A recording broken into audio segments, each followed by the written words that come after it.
Team Online, nandito na naman tayo sa The Voice Teens PGTV kasama ang bagong miyembro ng Camp Kawayan, si Natalie. Hi, Natalie! Hello po! Hello kapamilya! Hi, Natalie, kamusta ka naman? Okay naman po. Ganun lang siya, humble lang siya.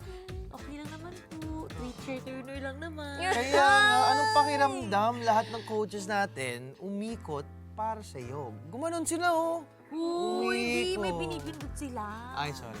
Pero, anong pakiramdam? Actually, masaya po kasi first time ko lang po talaga yun. Tsaka pangarap na pangarap ko po yung The Voice Teens. Hindi ko po expect na makakapasok ako. Actually, malaking bagay na po yung napabilang ako sa blind audition. Pero di ko pa rin po expect na teachers yung mag-aano sa akin. Ano ba yung tumatakbo sa isip mo noon nung wala pang umiikot sa'yo, tapos biglang isa-isa silang humarap sa'yo? Ang expect ko kasi, mga dulo, kasi yun yung sabi, dulo daw umiikot, ganyan. Tapos nagulat ako kay Coach Bamboo, bigla siya yung unang umikot sa akin. So, nung umikot si Coach Bamboo, mas kinakabahan ka ba? Nung kaharap mo na siya, nakatitig ka na sa mata niya, Hindi ako kinabahan, mas lalo akong ginanahan kasi Or, at least may kinilig nakikot. ka. Ay, yan na nga ang sabi ko. Hindi naman, tama Oh. lang. Hindi naman, kasi pero nakatingin tama yung lang. nanay niya. Ay, hindi na pala si nanay. Oh, diba? Sorry, Manay. Ano bang tumatakbo sa isip mo nung biglang si Coach Bamboo, tapos lahat na ng coaches humarap sa'yo?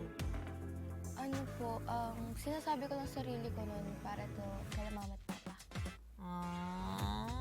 Pero, kahit lahat sila umikot para sa'yo, I'm sure natuwa ka, but you had a big decision din. Opo, sobra. Kailangan isang coach lang ang pipiliin mo. At pinili mo si Coach Bamboo. Ba't mo pinili si Coach Bamboo? Kasi po, may mga kanta siyang kunwari mga rock po, gano'n. Yung Tatsulok, gano'n. Kinakanta ko po yan and sa mga contest po kasi malakas yung dating. Tama din. Tama din. Malakas talaga yung astig at astig. mabigat talaga yung mga areglo. Kung merong isang bagay na gusto mong matutunan galing kay Coach Bamboo, ano yun at bakit?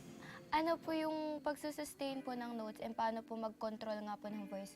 Katulad po ng sinabi ni Coach Casey kanina. Sabi po, pwede daw po maturo yun sa akin ni Coach Bamboo. And yun po yung pinaka-gusto kong matutunan kay Coach. So the controlling of the voice. And the sustainability.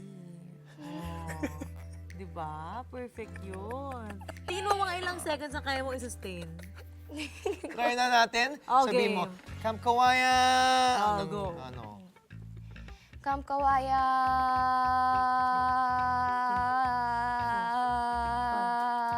Kawayan!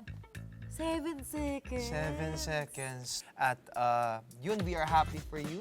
And I'm sure happy na din yung mga audience na nakapanood ng performance mo. Kaya naman, invite mo naman sila to support you sa journey mo sa The Voice Teens. Hello everyone! Ay, kailangan na babali yung ulo pag Hello, everyone! Baka style niya yun. Sige. Style Try niya natin yun. isa pa. Ganun niya may Try mo. Sige. Hello. Okay, invite mo naman Try mo sila. ulit. Hello everyone! Ay, perfect. Please support me po sa journey ko po dito sa The Voice Teens. And maraming salamat po sa mga totoong kaibigan, mga totoong nagsusuporta po sa akin sa journey po na tinatahak ko. Sana po supportahan niyo po ako hanggang sa Parang may pinapatamaan ko Kayo. doon. Yung mga totoong kaibigan. Narinig ko. Yung mga totoong Maraming supporter. salamat sa mga totoong kaibigan. Yung mga totoo. #totoo. Oh. Kaya i-shoutout mo naman. Na-experience mo ba yung mga hindi totoo? yes. Uy, baka Many umiyak times. naman. Uy, hindi. Hindi po nag-waste ng buhay. Ay, hindi ako nagwe-wait. Ang importante, sasabihin mo sa mga fake na friends, here na me, where na you? So,